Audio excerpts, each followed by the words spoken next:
অমর একুশে বইমেলায় ডাস্টবিন স্থাপন করেছে বৈষম্য বিরোধী ছাত্র আন্দোলন।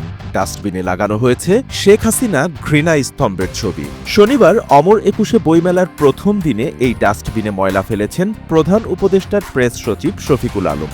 এটি নিয়ে সামাজিক যোগাযোগ মাধ্যমে রীতিমতো যেন ঝড় বইছে। চলছে তুমুল আলোচনার পাশাপাশি সমালোচনাও। শনিবার প্রধান উপদেষ্টার প্রেস সচিব শফিকুল আলম তার ভেরিফাইড ফেসবুক পেজে এই ডাস্টবিনে 5টি ছবি পোস্ট করেছেন। এর একটি ছবিতে দেখা যায় সেই ডাস্টবিনে ময়লা ফেলছেন তিনি। পোস্টে প্রেস সচিব লিখেছেন, শনিবার বাংলা একাডেমিতে 21শে বইমেলার প্রথম দিনে বিনে জঞ্জাল নিক্ষেপ।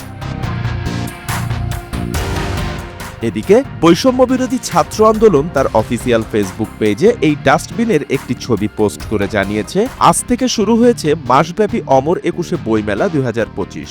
বইমেলায় এলে আপনার হাতের অপ্রয়োজনীয় ময়লা আবর্জনা ডাস্টবিনে ফেলতে ভুলবেন না। মেলার অভ্যন্তরীণ পরিবেশ সুন্দর রাখুন, আবর্জনা মুক্ত থাকুন। এদিকে কথা সাহিত্যিক হুমায়ুন আহমেদের দ্বিতীয় স্ত্রী ও অভিনেত্রী মেহের আফরোজ শাওন তার এক পোস্টে উল্লেখ করেন, মেলার প্রথম দিনে কোনো বই কিনলেন কিংবা কোন বই কেনার আগ্রহ রাখেন সেটাও সবাইকে জানাতে পারতেন, কিন্তু তিনি ফেসবুক নিজ দেয়ালে নিজের ছবি দিয়ে উনার ডাস্টবিন মার্কা রুচির পরিচয় দিয়ে দিলেন।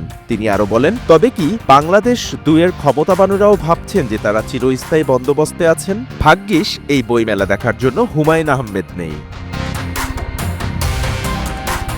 তবে নেটিজেনদের অনেকেই মনে করছেন, সরকারের এত গুরুত্বপূর্ণ একটি দায়িত্বে থাকা প্রেস সচিবের এমন একটি ছবি আলোচনার চেয়ে বেশি জন্ম দিয়েছে সমালোচনার।